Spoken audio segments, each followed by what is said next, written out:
Aula hoje do dia 26, Teologia, noções, introdução, iniciação à teologia, assuntos, atributos de Deus e os nomes de Deus, né? Qualidades dele.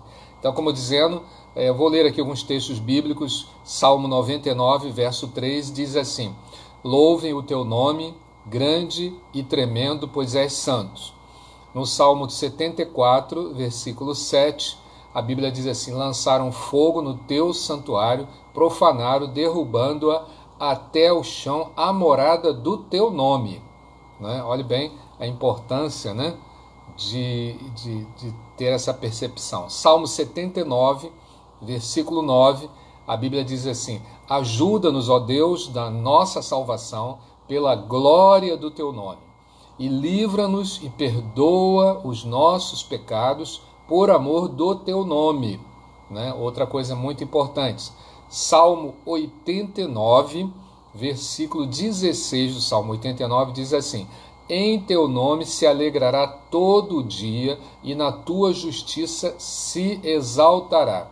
Graças a Deus. Lamentações, capítulo 3, versículo 55, diz assim: invoquei o teu nome, Senhor, desde a mais profunda masmorra. É forte, né? Desde a mais profunda masmorra, invoquei o seu nome. Graças a Deus. Outra é o Salmo 83, versículo 16, diz assim: encham-se de vergonha as suas faces, para os que buscam o teu nome, Senhor. E, claro, tem muitos textos bíblicos, né? Como o Salmo 89, versículo 12, né? Diz assim: o norte e o sul tu o criaste, Tabor e Hermon jubilam em teu nome. Não é tambor, não, é Tabor. Tabor é o nome de um monte, né?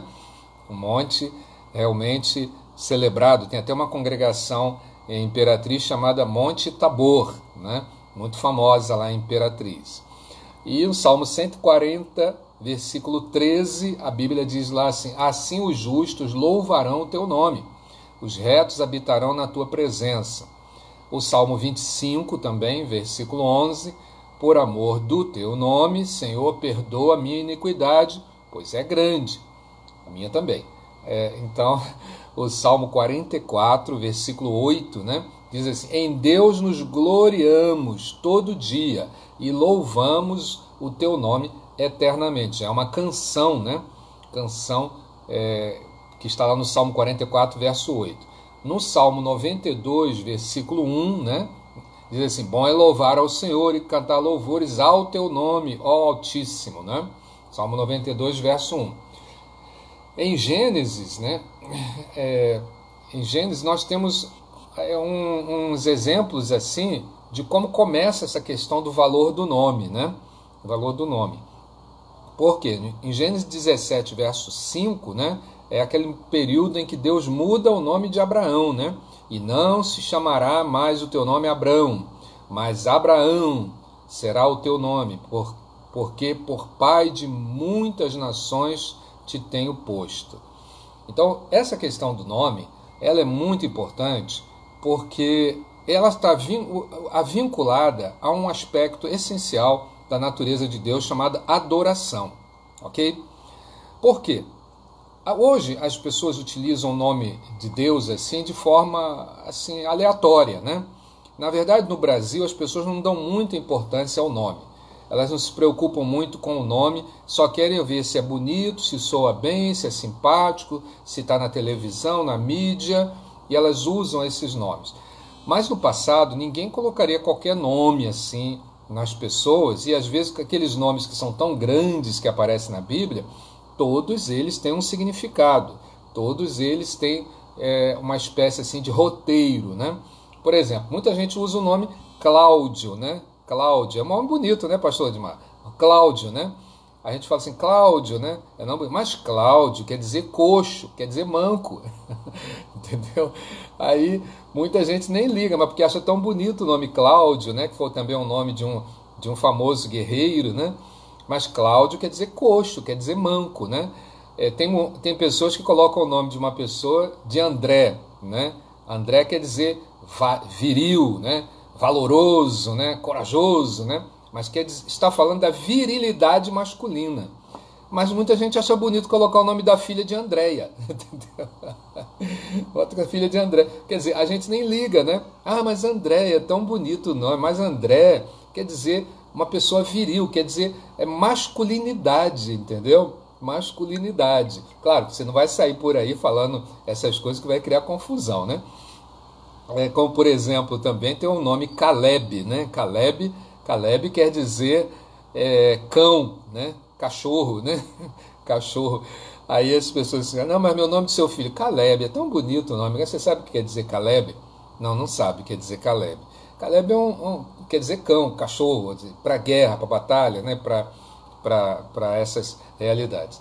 Então, é importante saber que o nome na Bíblia de Deus, os nomes, né, que são atribuídos a Deus, não existe um nome oficial. Não existe assim, não, esse é o nome oficial de Deus, né? Ainda porque Deus não é um nome, né? Deus é um substantivo, né? Que a gente utiliza para fazer referência, né?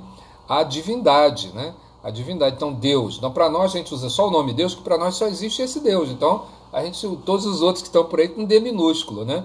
No D minúsculo. Mas a utilização do nome, ela está vinculada, volto a dizer, ao aspecto adoração. Entende? Essa identificação. Porque eu acabei de ler alguns textos da Bíblia, estará gravado lá no seu YouTube também, para mostrar para você que a importância desse nome está tão direcionada à adoração por causa de alguns fatores que Mansell Garrett uma vez mencionou. Primeiro, a citação. Segundo, o chamamento. Terceiro, a distinção. Entendeu? A citação, o chamamento, a distinção. O que isso significa dizer? Quando você vai adorar, você vai falar adorar quem? Adorar a Deus, né? Deus, sou maravilhoso e tal, mas esse aí é uma menção. Você adorar, né? Você vê assim, há uma expressão em inglês chamada lovely, né? Que quer dizer, na tradução vem para nós como adoração. Mas as pessoas também ligam uma para as outras e falam assim, como eu te adoro, né? É como eu te adoro. Adorar quer dizer amar, né? Adorar quer dizer reverenciar, né? Quer dizer também relacionar-se, né? Então, a adoração, quando a gente vai fazer um ato de adoração, geralmente nos cultos, a primeira coisa que se faz é identificar, é exaltar a presença do nosso Deus, né? Por isso se começa sempre um culto com oração, ou começa um culto com a leitura da palavra, ou começa um culto com louvor. Oração, leitura da palavra e louvor sempre fará menção à pessoa, que é a razão daquela reunião, o motivo de nos encontrarmos reunidos para aquele momento. Quando isso daí é construído da forma que nós estamos falando, né? Então instala-se um processo de citação, ou seja, nós estamos citando que esta reunião é em nome de Jesus, é em nome do nosso Deus. Então nós estamos citando. A outra coisa também é que nessa reunião pode ser em nome de Deus e as pessoas chamar outra coisa, né? Você vai entrar numa macumba, né? Vocês estão reunidos aqui em nome de quem? Vocês estão reunidos em nome de Deus? Todo mundo vai concordar, em nome de Deus. Mas na hora de chamar, vai chamar Ogum, não sei quem, Shigun, Shogun, vai chamar uma porção de gente ali para eles se venerarem, né? Para eles adorarem também, né? Então, não é só a citação, mas também o chamamento, né? A invocação, né? Ou, melhor dizendo, a constatação, né? É claro. Agora, eu posso também, sabe, pastores e irmã, eu posso citar que tem a presença de Deus, chamar a presença de Deus e não distinguir. É preciso distinguir a presença de Deus, entendeu? É preciso distinguir. Por quê? Porque eu posso citar o nome de Deus, eu posso chamar o nome de Deus, mas na hora de cantar, meus irmãos, eu quero que vocês aplaudam a mim, né? Mas aí eu falo assim, aplaudam a Jesus, mas quem fica alegre sou eu, né? Eu fico lá na frente, aplaudam a Jesus, é para Jesus, e eu fico cada vez mais aplauso, né? Então, é preciso distinguir, entende? distinguir entre todos que é a realidade da presença de Deus naquele ambiente. Então, uma coisa importante, Wesley Dowey, né, ele descreve a palavra nome, né, referenciando primeiro nome à pessoa, depois a representação de tudo que sabemos sobre aquela pessoa, né, e o nome também da pessoa efetivamente que está presente. Por exemplo, se eu lhe perguntar, você sabe o que quer dizer o nome Ivo? Então, eu sei o que quer dizer o nome Ivo, né? Você sabe o que quer dizer o nome Wanderson? Eu não sei. Você sabe o que quer dizer o nome Nayara? Muito menos eu sei. Você sabe o que quer dizer o nome Edmar? Também não sei. Não sei se o pastor Edmar veio do mar ou veio da terra, né? Então, aí você vai procurar saber a origem do seu nome, né? Porque às vezes a gente recebe um nome assim, porque ele é um nome, como eu disse no início, porque ele é bonito, né? Ele é bonito. Então, eu sei que Ivo quer dizer arco da flecha. Eu sei que Ivo quer dizer aquele que impulsiona as pessoas para frente, né?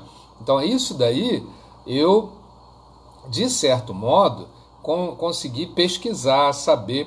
Sei que o meu nome, meu pai deu a mim por causa de um amigo dele que lutou com ele na Segunda Guerra Mundial e que era muito amigo do meu pai e veio a falecer, atingido por explosivos, tiros, eu não sei bem essa parte daí, mas foi por essa razão. E eu gosto demais do meu nome, caramba, eu acho ele muito legal, ainda mais quando eu cheguei numa terra que só tinha Raimundo e Ribamar, aí que eu gostei mais ainda do meu nome, entendeu?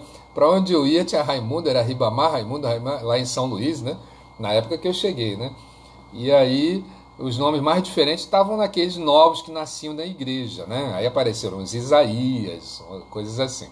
Mas lá em São Luís era só Ribamar, Raimundo, Ribamar, Raimundo, Ribamar, Raimundo. Eu achava muito curioso isso. Bom, então deixa eu dizer uma coisa para vocês aqui, antes da gente entrar direto nos nomes, né? Conhecendo os nomes através da Bíblia, a gente fica mais assim, digamos, preparado, né? Mais fascinado também. Por exemplo, quando você fica ciente, né, de que existem algumas palavras que contêm a expressão Deus, né, como por exemplo, toda palavra que tem na Bíblia as duas letras El, né, Emanuel, né, Samuel, né, todo o nome Daniel, né, assim, ou então pode ser no início, como Elias, Elifas, né, Eliakim. Essa palavra El, né, ela é um nome cananeu, né, uma palavra cananeia. E ela representa a palavra Iavé, né, ou ela é como se fosse uma micropalavra idiomática do nome Deus, né, nome Deus. É uma palavra original que está muito vinculada à divindade, né, à deidade, né? E possivelmente ela deriva de um desses vocábulos. Há muitos estudos sobre essa palavra El, né, mas ela aparece muito na Bíblia, ela aparece cerca de 240 vezes, né? 240 vezes na Bíblia. Mas também aparece em expressões de vingança, né? Interessante, né? Mas aparece muito na Bíblia. No Salmo 29, versículo 3, aparece essa expressão falando de glória. No Salmo 94, verso 1, aparece essa palavra mencionando sobre vingança, né? E em Isaías 12, verso 12, aparece essa palavra El relacionada à salvação. Você deve ter ouvido também uma outra palavra chamada Elohim, né? Elohim. Elohim é uma forma plural de El. É como se nós estivéssemos falando deuses, né? Ou mais de um Deus, né? Então essa palavra Elohim, né? Aí a pessoa diz assim, eu vou botar o nome do meu negócio Elohim. Bom, não tem nada de errado, né? Porque também é associado ao nome de Deus. Mas está falando de um Deus criativo, né? Um poder criativo, né? Essa palavra Elohim é ela que aparece no livro de Gênesis, né? No capítulo 1, diz assim, Bereshit bara Elohim Heretz Hashamai, né? Eu sei que você está pensando que eu estou falando língua estranha, mas não é estranha espiritual, não. É porque lá está escrito em hebraico assim mesmo, e todo estudante de teologia tem que saber aquele primeiro versículo. Bereshit, né, que é em princípio, Bereshit, Bereshit bara Elohim Heret Hashamayim. Também já está decorado, mas aqui deu um travado aqui. Bereshit bara Elohim Heret Hashamayim. Que quer dizer, em princípio criou Deus dois céus e a terra, né? Que lá está dizendo isso. Em princípio criou Deus dois céus e a terra. E a palavra Deus que aparece ali é a palavra Elohim, né? Elohim. Ou seja, essa é uma palavra utilizada a um Deus criativo. Por isso que é uma palavra plural, né?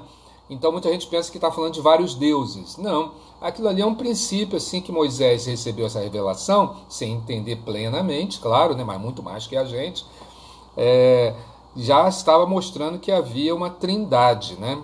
Que havia uma divindade que ainda não estava totalmente revelada, né? Revelada a nós. Mas essa palavra Elohim, ela vai aparecer em Êxodo, capítulo 34, versículo 17. Juízes, capítulo 22, versículo 8. Também associada a anjos, né? Anjos, Salmo, capítulo 8, versículo 5, né? E é uma palavra também utilizada referente a deuses pagãos, né? Que aparece lá no livro de Isaías 36, verso 18 e Jeremias 5, verso 7. Muitas vezes, quando está falando Elohim, a maioria das vezes, o escritor bíblico, quando fala de Elohim associando a Deus, nosso Deus Todo-Poderoso, está sempre mencionando o aspecto criativo, né? Criativo de Deus. E é aí, mais ou menos, que eu quero abordar com você assim, algumas coisas sobre as variações de nome de Deus, né? Porque são muitas, né? Então, uma das coisas importantes a palavra Elohim, aliás, a palavra El, também pode ser etimologicamente utilizada a palavra Eloá, né? Eloá. Em todas elas, essa expressão quer dizer Deus poderoso, forte, proeminente. Gênesis 7:1. Isso etimologicamente parece significar um poder, né? Sempre a palavra Elohim vai se falar de poder criativo, como eu disse, né? E também relaciona-se à integridade, né? Números 23, versículo 19. No capítulo 5 de Deuteronômio, versículo 9, essa palavra aparece, mas designando zelo, cuidado.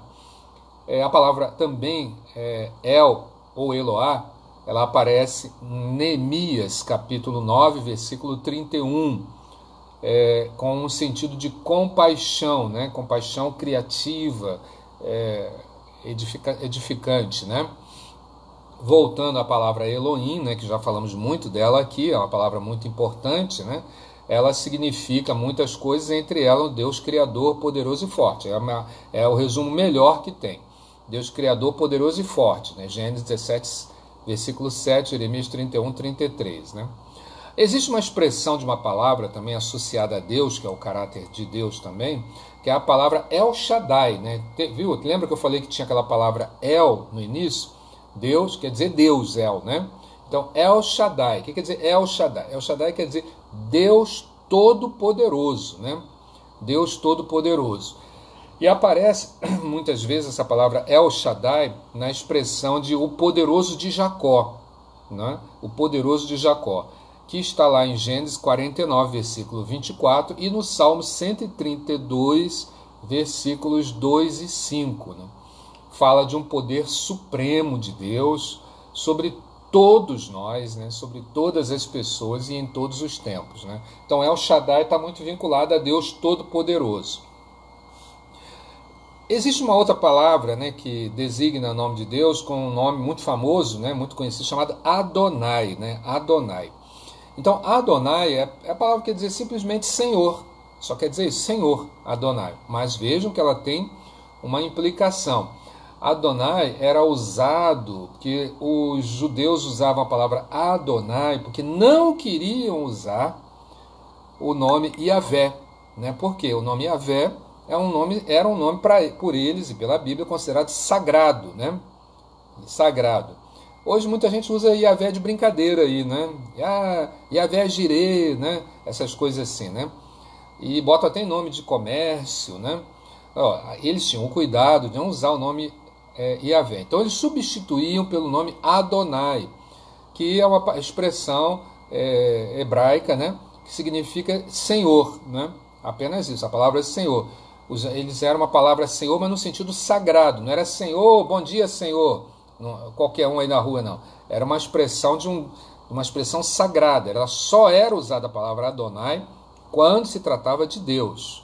Então, por exemplo, quando eles falavam Shalom Adonai, né, a paz do Senhor, né, a paz do Senhor Deus, né? Então a pessoa já entendia quando estava falando Adonai, estava se referindo ao Senhor Deus e não aos homens desse mundo, né? No Antigo Testamento, ela é uma palavra das mais utilizadas em tratamento referência a Deus, né? E Adonai é mais utilizado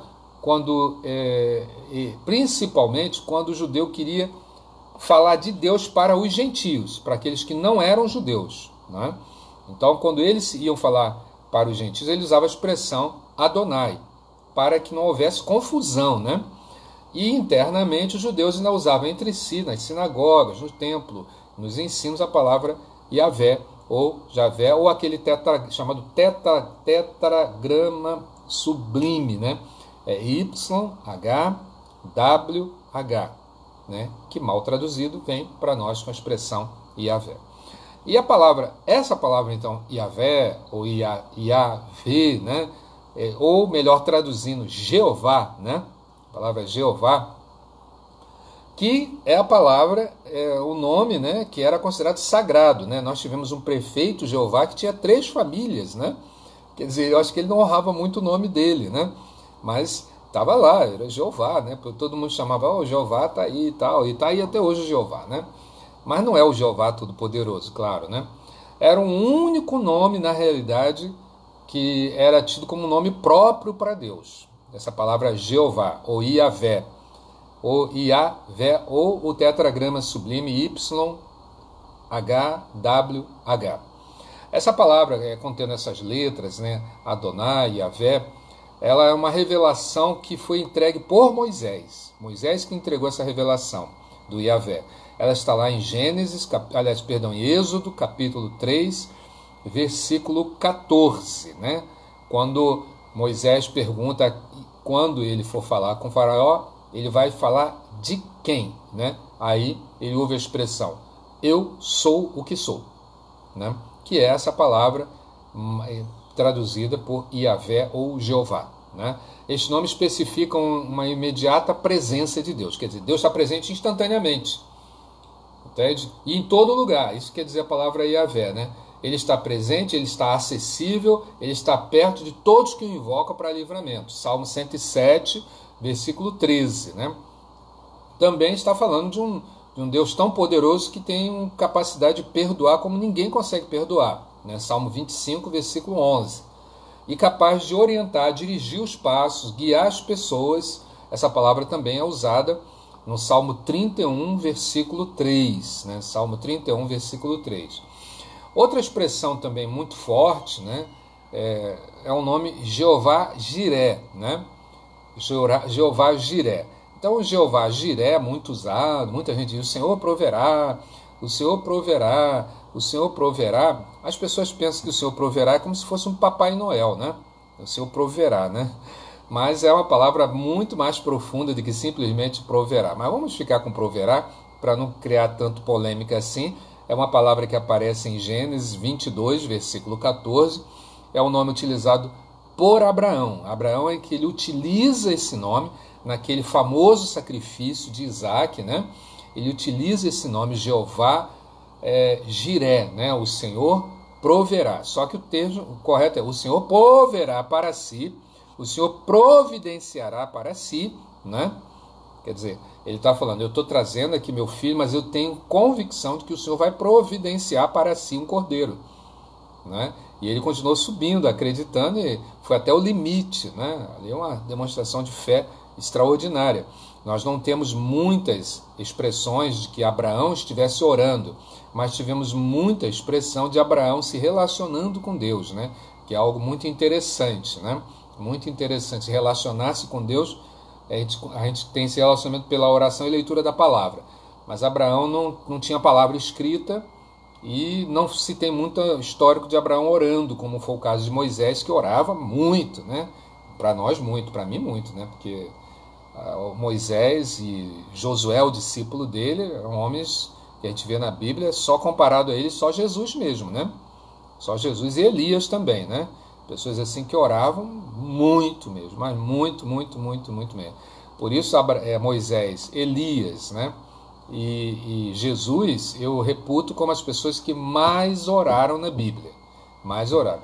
Mas para mim, humanamente falando, eu acho que Moisés foi o que mais orou. Mais orou. Então, Abraão utilizou essa expressão durante o sacrifício, ele falando que Deus providenciaria, né? Providenciaria. Quer dizer que quando a gente chega a determinados limites, a gente tem que entender que Deus ainda tem uma resposta final. Existe uma outra palavra chamada Jeová Rafá, né? Tem até uma clínica aí, Jeová Rafá, né? Jeová Rafá é o Senhor que cura, o Senhor que sara, né? Êxodo capítulo 15, versículo 26. Eu talvez não colocaria a minha clínica com o nome de Jeová Rafá, mas em Açailândia tem tudo, né? Mas tem a clínica Jeová Rafá lá em Açailândia. Né? Mas nada contra a pessoa quer pregar, né? Quer dar testemunho, né? E quer falar isso, né? Clínica Jeová Rafá. Graças a Deus já abençoou muita gente, né? Até um de vocês que está assistindo a aula que já foi abençoado lá. Quer dizer, a palavra quer dizer, eu sou o Senhor que te sara. É isso que quer dizer, o Senhor que te sara, tanto no corpo quanto na alma, no corpo através da preservação e das curas, e na alma através do perdão das iniquidades. Você pode ver que a maioria das crises existenciais das pessoas é por conta de problemas de culpa, de infelicidades, estão muito ligadas à falta de perdão. Existe um outro nome para Deus chamado Jeová Nissi, não é o irmão Nissim, não, Jeová Nissi, que é o Senhor é a minha bandeira, né?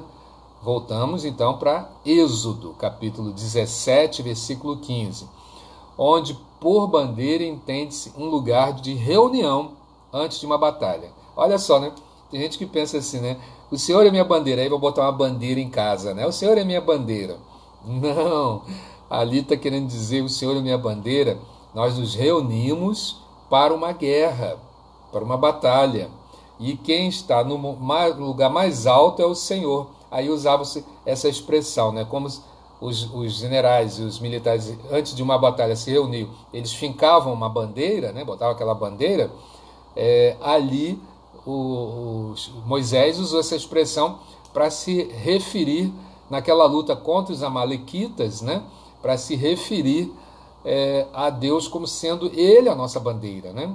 O Senhor é a nossa bandeira. Ele não fincou nada, ele simplesmente afirmou. A nossa bandeira é Deus, nós não vamos nos preocupar em botar uma bandeira de pano aqui, ou com mastro, né? Porque o Senhor é a nossa bandeira, né? A nossa bandeira, é o Senhor nosso guia, né? É o Senhor que nos dá referência, que nos reúne, que nos capacita. Existe uma outra palavra para Deus também, um nome, né? Chamado Jeová Makadesh. Makadesh, né? Jeová Makadesh. Jeová Makadesh quer dizer o Senhor que santifica, ou o Senhor que torna tudo santo. É o Senhor que torna tudo santo. Levítico, capítulo 20, versículo 8, Ezequiel, capítulo 37, versículo 28. Ali deixa claro que apenas Deus santifica, e não a lei. Entende? Eu vou guardar sábado porque eu vou ficar muito santo. Você pode guardar sábado que faz bem à saúde, mas não que você vai se tornar mais santo porque guarda sábado, né? Porque quem realmente santifica, quem purifica o seu povo e quem os torna santos é o próprio Deus. Isso eu estou falando de Velho Testamento, tá bom, querido? Então essa palavra Jeová Makadesh é a expressão utilizada para Deus que santifica ou torna santo o seu povo, né? E a palavra Jeová Shalom, né? Jeová Shalom, que está lá em Juízes, capítulo 6, versículo 24, ela quer dizer o Senhor é a nossa paz, né? O Senhor é a nossa paz. É um nome que Gideão, né? Olha só, Gideão utilizou quando ele fez aquele altar que ele construiu após o anjo do Senhor lhe ter assegurado que não morreria, como achava que morreria depois de vê-lo, né? Ele achou que ele vendo Deus, ele achou que morreria. Mas aí o anjo falou, não, nada disso. Fique em paz. Aí ele usou essa expressão, o Senhor, nossa paz, ou é a nossa paz, que quer dizer o Senhor que nos dá vida, dá paz, nos dá tranquilidade, nos dá segurança, né?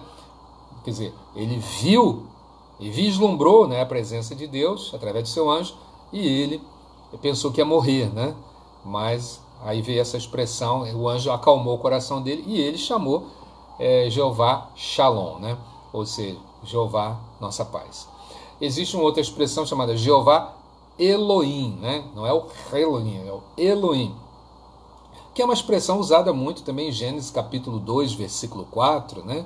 E também Salmo 59, versículo 5, que quer dizer Senhor Deus, né? Somente Senhor Deus. Mas o significado é uma combinação do singular do nome Jeová ou Yahvé e com o nome Senhor. Aí é uma combinação. E esse significado que ele é o Senhor dos senhores. É isso que quer dizer, então. Como é uma combinação, né? O significado Jeová Elohim tem mais a ver com ele sendo o Senhor dos senhores. Assim, não há Senhor maior que ele, né? Por isso a palavra Jeová Elohim quer dizer Senhor Deus, ou seja, não há Senhor maior do que esse Senhor, né? Existe uma outra expressão também para nome de Deus, né, que fala muito dessas qualidades, dos atributos dele, Jeová Tsidkenu, né? Tem até uma canção do Kleber Lucas, né, quando ele estava mais afiado, né, que ele falava, né, ó Deus, tu és meu Deus forte, né, o grande, é o Shaddai, todo-poderoso, aí vai falando vários nomes, aí ele fala, Tsidkenu Yahvé, minha justiça é.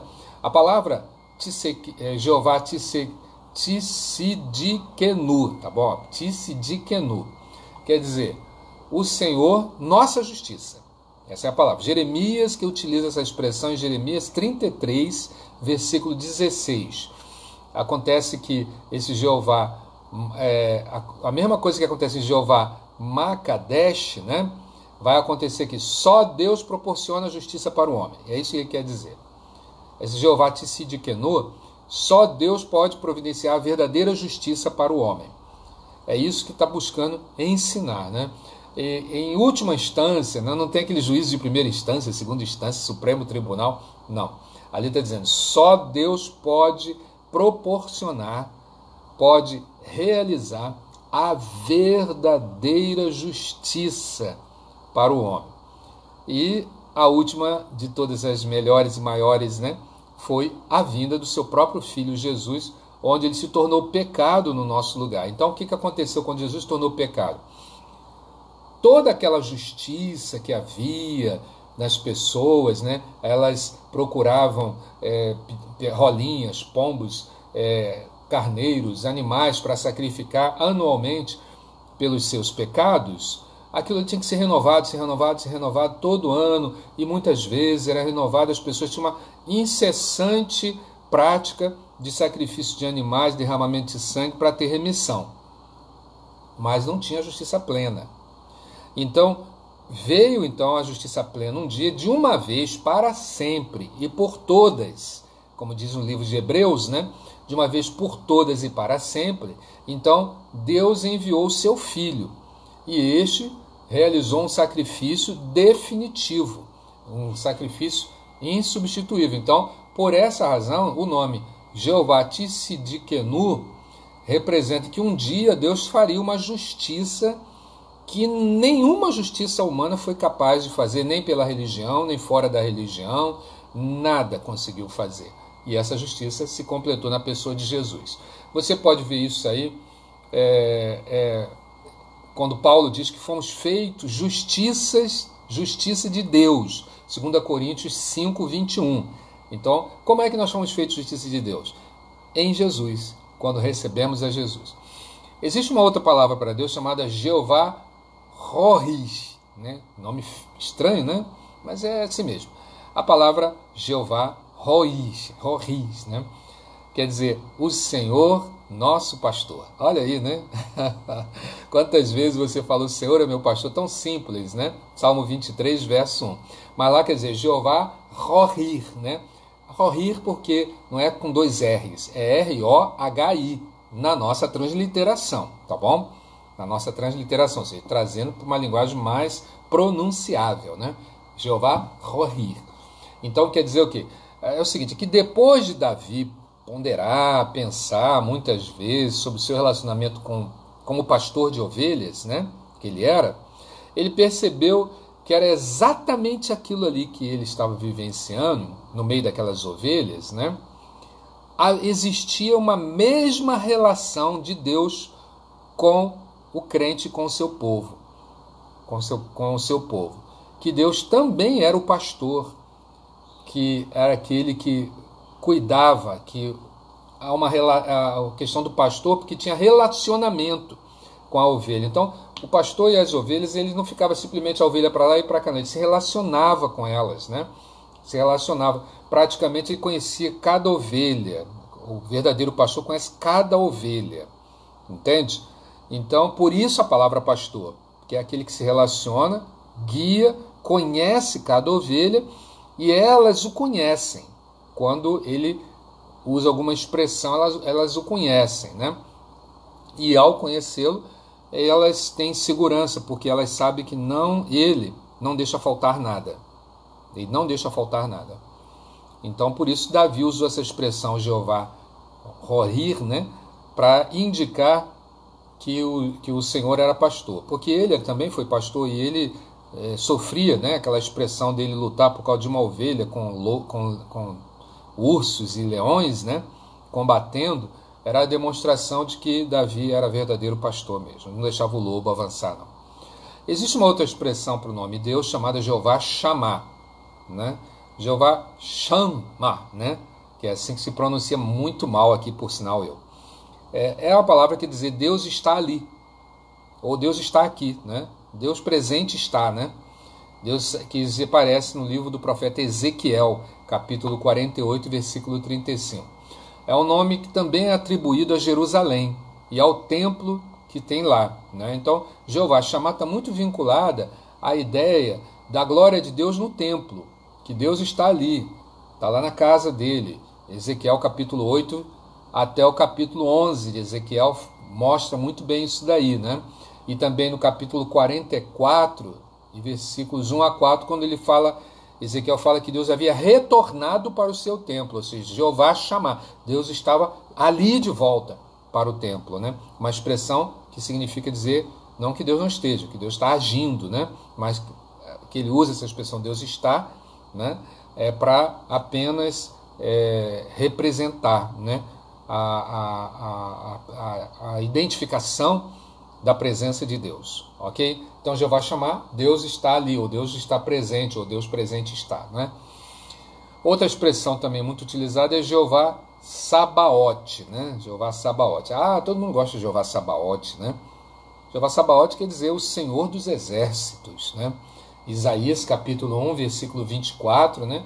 E Salmo 46, versículo 7, né? Significa hordas, né? Tanto de anjos quanto de homens, né? Ele é o Senhor dos exércitos do céu e dos habitantes da terra, dos judeus e gentios, dos ricos e pobres, dos mestres e escravos, né?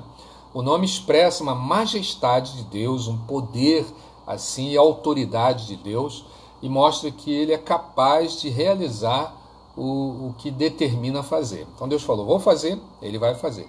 Então a palavra Jeová Sabaote, né, significa isto, né, que é o Senhor dos Exércitos, mas no sentido de que ele vai fazer, né? Ele vai fazer. E a palavra El Elohim, agora duas vezes, né? Lá no início falava de El e de Elohim, agora ela aparece junta. El Elohim, né? Deuteronômio 26, 19, que quer dizer altíssimo, né?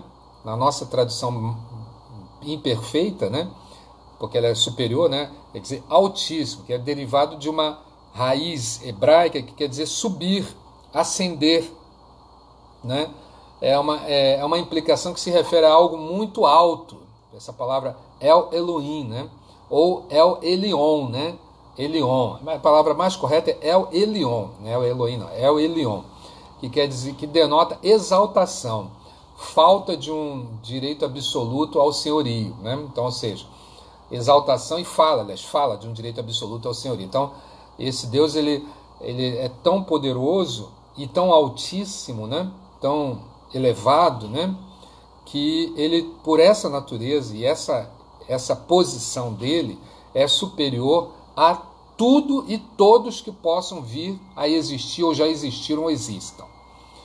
E a palavra El Roi, né, que é Deus vê, né, Deus vê, que está lá em Gênesis 16, versículo 13, é um nome atribuído a Deus por uma mulher chamada Agar, né? Aí ela fala, Deus vê, né? Não vê, né? Vê quem não está pagando o curso, Deus vê, né? Deus vê assim, quem não está pagando o curso, né? Quem não está fazendo os deveres de casa, né? Deus está vendo, né? Então, é a palavra El Roi, né? El Roi. Deus vê, Gênesis 16, 13, palavra usada por Agar. Ela estava sozinha e desesperada no deserto depois de ter sido expulsa por Sara, né? Aquela expulsão famosa lá de Gênesis 16, versículo de 1 a 14.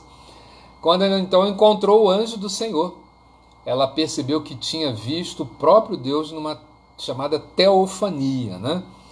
Ela também percebeu que El Roi, né? Ou seja, Deus vê, viu a sua angústia, viu o seu sofrimento, testemunhou ser um Deus que vive e tudo vê. Certo? Bonita essa expressão, El Roi, né? Para quase terminar, tem uma palavra chamada El Olam, né? El Olam, quer dizer Deus eterno. Aparece no Salmo 90, versículos 1 a 3. Deus eterno.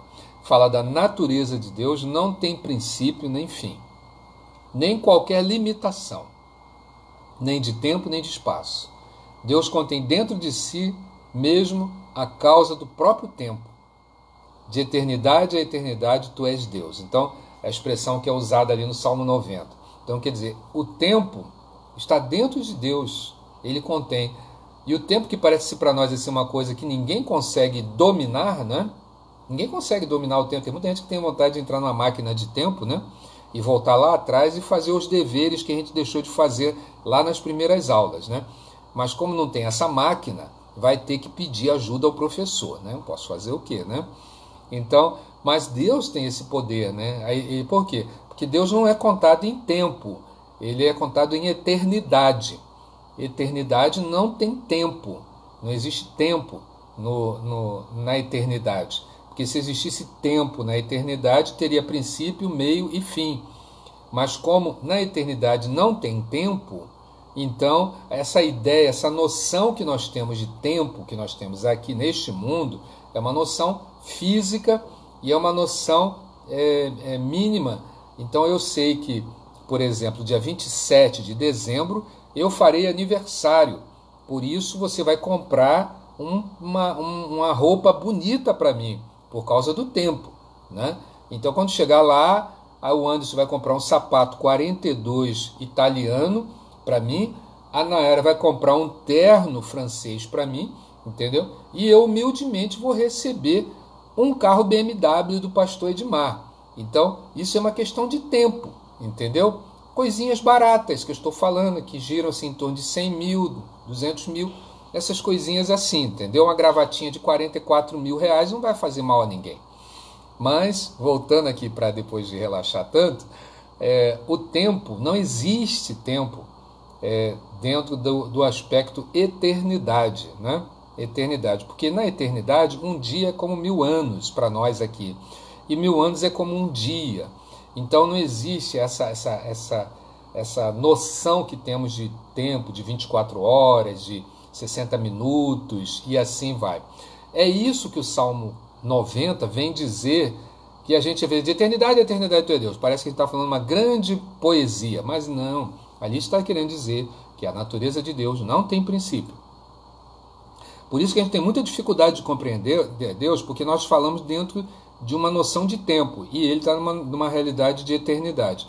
Nós sempre ficamos assim, mas como é que Deus começou? Veja só, então essa dificuldade de compreender a natureza de Deus, né? Que é eterna, entende? Nós é que temos princípio, meio e fim, e a gente acha que Deus também tem princípio, meio e fim. Mas quando Paulo diz que nós vemos ainda em espelho, em enigma, né? E um dia nós vamos ver face a face, é óbvio que isso daí vai ter uma outra maneira de se compreender, né? eu acredito que muita gente que não preparou bem a sua coroa, né? Quando chegar na eternidade, né? Aí vai dizer assim, caramba, rapaz, eu estou atrasado demais, vai levar muita eternidade para eu alcançar o pastor Edmar. Olha o pastor Edmar, onde é que está? Está tão longe, meu Deus do céu. Meu pai do céu, o pastor Edmar está longe demais. E eu para chegar lá vai demorar muitas eternidades. Mas por quê? O pastor Edmar orou, né? Buscou mais, deu a palavra, né? Se humilhou e pagou o curso em dia. E aí então o pastor Edmar foi longe. Aí eu chego lá, né? Não paguei o curso do Querusso, cheguei atrasado, não assisti às aulas, não entreguei os deveres. Aí eu vou ficar lá atrás, né? Poxa, ainda estou na Lua ainda, né? Ainda tem Marte, Plutão. Até eu sair, o pastor Edmar já está lá na galáxia, não sei das contas lá, longe, entendendo, na eternidade. Então a eternidade, ela não é um conceito que nós possamos construir com muita facilidade por causa da nossa natureza temporal, ao ponto de muitas pessoas desistirem e preferirem não acreditar na existência de Deus por essa conta. Por último, a palavra El Gibor, né, ou El Gibor, que aparece no livro do profeta Isaías, capítulo 9, versículo 6, que é a palavra Deus poderoso. É o nome que descreve uma ideia de Messias, né, de Jesus. Nessa opção, nessa porção profética de Isaías, já começa a mencionar, porque Isaías é o profeta que mais menciona sobre Cristo, né? Que mais fala sobre a vinda de um Cristo, de um Messias, né? De um Senhor que é Salvador, né? Ele é chamado de o profeta evangélico, né? Pelos mais estudiosos, chamam Isaías de o profeta evangélico, porque é o profeta que mais profetiza próximo do Novo Testamento, né? Os outros dão aquelas pinceladas, né? Mas Isaías, desde o início, né? Ele começa a mencionar no livro dele várias indicações assim, do surgimento desse Jesus Cristo, né, o Messias. Então, como um guerreiro, ele é bem comparado ali, um guerreiro forte, poderoso, o Messias é o Deus forte, né? Ele vai realizar a destruição de todos os inimigos de Deus e governar com cetro de ferro, como está lá em Apocalipse, capítulo 19, versículo 15. Olha quanta coisa a gente viu hoje aqui, né, sobre essa questão dos nomes de Deus. Mas você fala assim, poxa, que bom que acabou a aula. Ah, meu filho, seria tão bom, né? Nós ainda temos muita coisa pela frente, né? Muita coisa. Essa aula está um pouco atrasada, mas a gente vai colocá-la em dia, para você ter uma noção melhor. Porque é o seguinte, há outras formas de conhecer a pessoa de Deus através da sua obra, né? Há outras formas. É claro que a mente humana, ela é muito limitada, né? A gente vai trabalhar, mas mesmo trabalhando muito, ainda assim não vamos ficar bem resolvidos com relação a essa questão dos atributos, das qualidades da pessoa e a obra de um Deus único e verdadeiro. Foi por isso que muitos homens que inventaram deuses estranhos, outros nomes, atribuindo a natureza, como nós chamamos aqueles panteístas, né? Ou então tudo é Deus, né? Como nós falamos naquele estudo anterior, né? Mencionando sobre esse modo de se olhar para Deus como se tudo fosse Deus, não só a natureza, né? Mas tudo fosse Deus. Mas chegar a um Deus monoteísta, né? Como nós somos, né? Cremos que um único Deus, né? E não um Deus que está em tudo, ou Deus que é tudo, né? Porque para nós cremos que Deus é amor, mas o amor não é Deus, né? Nós cremos que Deus tem ira, mas a ira não é Deus, né? A ira não é Deus. O teólogo Alistair McGrady, né? Ele contou uma história de um imperador pagão que visitou um rabino judeu chamado Joshua ben Hanania, né? O imperador pediu que lhe fosse permitido fosse permitido ver Deus Joshua, né? Ou Deus Jesus. O rabino lhe disse que era impossível. Resposta que não satisfez o imperador. Então o rabino levou o imperador para fora, pediu-lhe que olhasse imediatamente para o sol do meio-dia. E o imperador disse, impossível. Aí o rabino disse, se você não consegue olhar para o sol que Deus criou, muito menos poderá ver a glória do próprio Deus. Então, quer dizer, quem ver a Deus não vai viver, por conta da nossa limitação. Mas Deus se revelou a si mesmo suficiente para que nós humanos pudéssemos conhecer bastante das suas qualidades na pessoa de Jesus, né? E para servi-lo, né?